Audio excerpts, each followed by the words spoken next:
Hi guys, welcome back to my channel. तो आज मैं आपके साथ एक नया एफएफ शेयर करूंगी जिसका नाम है how can my mate be a normal human. कहानी की ऑथर हैं जियान यानली 857। ये कहानी मैंने वटपैड से ली है।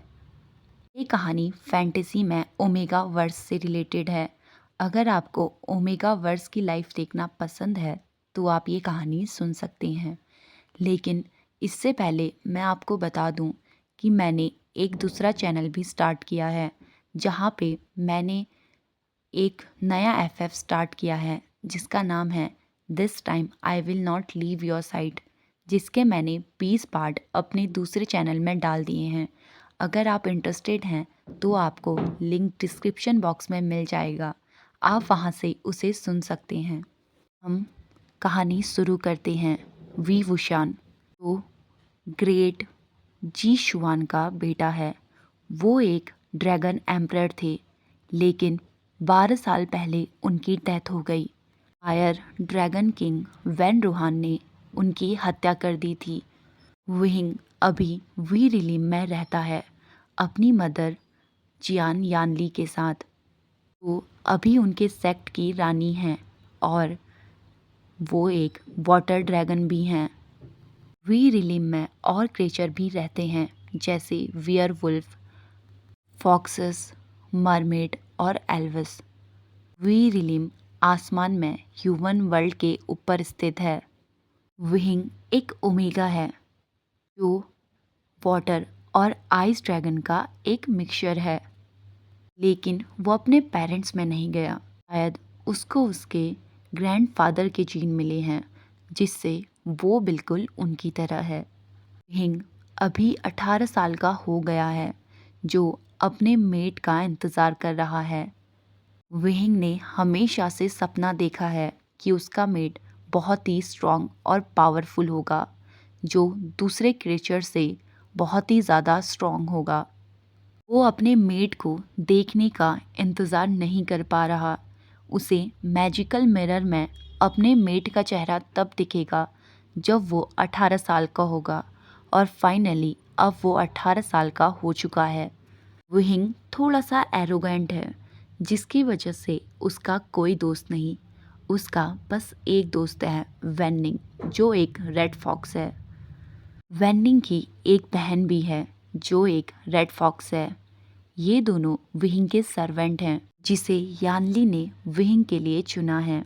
विहिंग को वैनकिंग पसंद नहीं क्योंकि वैनकिंग हमेशा विहिंग को उसकी गलतियों के लिए डांटती है और हमेशा उसकी गलतियों को और उसकी कमियों को पूरा करने की कोशिश करती है। विहिंग जितना हो सके वैनकिंग से दूर रहने की कोशिश करता है। अब वहीं वांगजी की, जो एक अल्फा है, जो 18 साल का है। वो अपने भाई के साथ ईलिंग में रहता है। ईलिंग एक छोटा सा गांव है जो चारों ओर जंगलों से घिरा हुआ है। जी हमेशा से एक सिंपल लाइफ जीता आ रहा है। उसे अपना काम करना पसंद है। वो एक नॉर्मल और सिंपल विलेजर की तरह रहता है। लैन वांगजी कुछ ही दिनों पहले 18 का हुआ है। वो एक इंट्रोवर्ट इंसान है जिसे लोगों के साथ ज़्यादा घुलना मिलना नहीं पसंद। वहीं दूसरी ओर लैन सिचन एक काइंड और वार्म हार्टेड पर्सन है जो 20 साल का एक ओमेगा है। वो सभी से स्माइल के साथ मिलता है। वो बस प्रे करता है कि उसकी भाई की ज़िंदगी में कोई ऐसा आए जो उसकी ज़िंदगी को रंगों से भर दे। लैन सिचन का एक मेड है, जियान चैंग, जिसने लैन सिचन को एक्सेप्टेड तो कर लिया है पर वो उससे शादी का नहीं सोच रहा। जियान चैंग 20 साल का एक अल्फा है जो यूनमैक जियान सेक्ट का सेक्ट लीडर है। जियान चैंग ने सिचेन से कहा है कि जब तक वो सेक्ट लीडर नहीं बनता तब तक वो सिचेन से मैरिज नहीं करेगा।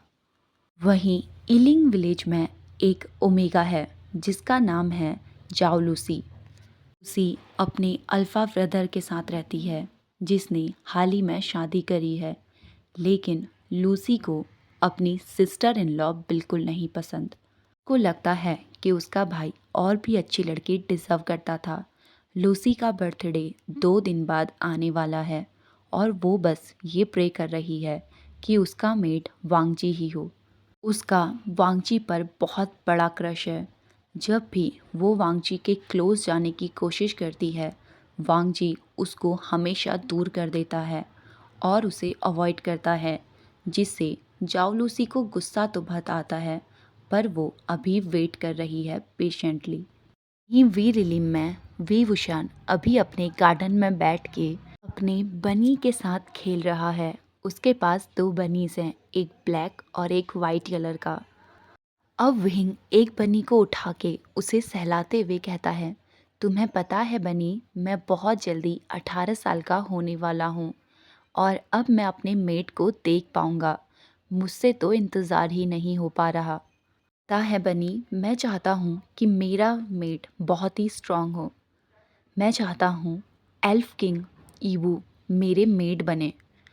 तुम्हें पता है, वो पिछले 2 हफ्तों से मुझसे मिलने भी नहीं आए। मैं उन्हें बहुत मिस कर रहा हूँ। आई विश कि वो मुझे आज मिलने आते। इतना बोल के विंग पाउट करने लगा। अब उसने थोड़ा और समय अपने बनीज के साथ बिताया, फिर वहाँ से चला गया। वहीं ह्यूमन वर्ल्ड में लैंग वांगजी अभी एक बकेट फुल पानी लेके अपनी घर की ओर लौट रहा था। ओके गाइस, मैं आपको बता दूं, इसमें एल्फ किंग यीबू और लैंग वांगजी वो अलग कैरेक्टर हैं, तो प्लीज़ आप कंफ्यूज मत होना। उसके साथ जाओ लूसी भी चल रही थी, जो कंटिन्यूसली बात कर रही थी, पर वांगजी उसकी बात में कोई भी ध्यान नहीं देता, ना उसे इंटरेस्ट था। वो रिप्लाई में यस और नो या हूँ भी नहीं बोल रहा था। लूसी को भी इस बात से कोई फ़र्क नहीं पड़ता। वो कंटिन्यूसली बात किए जा रही थी। वो अपने बर्थडे के बारे में बता रही थी कि वो कैसे सेलिब्रेट करेगी। उसकी बातों में उसकी एक्साइटमेंट साफ झलक रही थी। साथ ही में वो अपने मेट के बारे में भी बात कर रही थी। उसे कैसा मेड चाहिए और उसे अपने मेड में क्या क्या क्वालिटीज़ चाहिए। लूसी वांगजी से पूछती है, वांगजी तुम्हें कैसा मेड चाहिए बताओ। इस बात पर वांगजी ने कोल्डली कहा, मुझे कोई मेड नहीं चाहिए। इतना कह के वांगजी तेज तेज चलने लगा।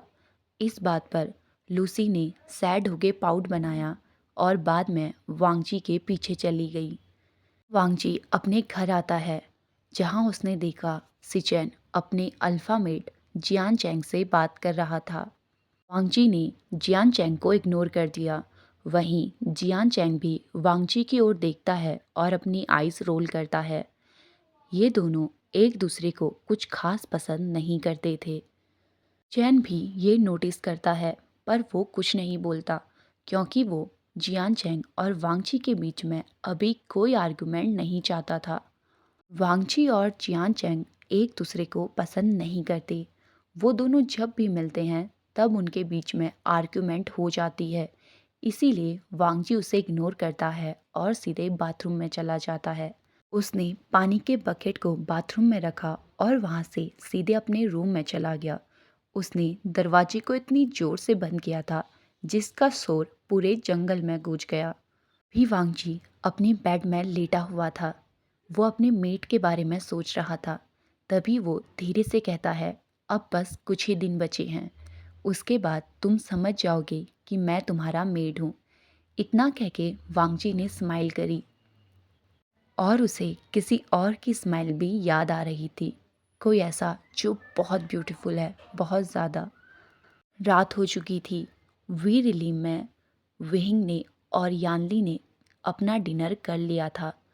अभी वो दोनों साथ में बैठे हुए थे और विंग यानली को अपने दिन की सारी एक्टिविटीज़ के बारे में बता रहा था और यानली एक मुस्कान के साथ उसे सुन रही थी।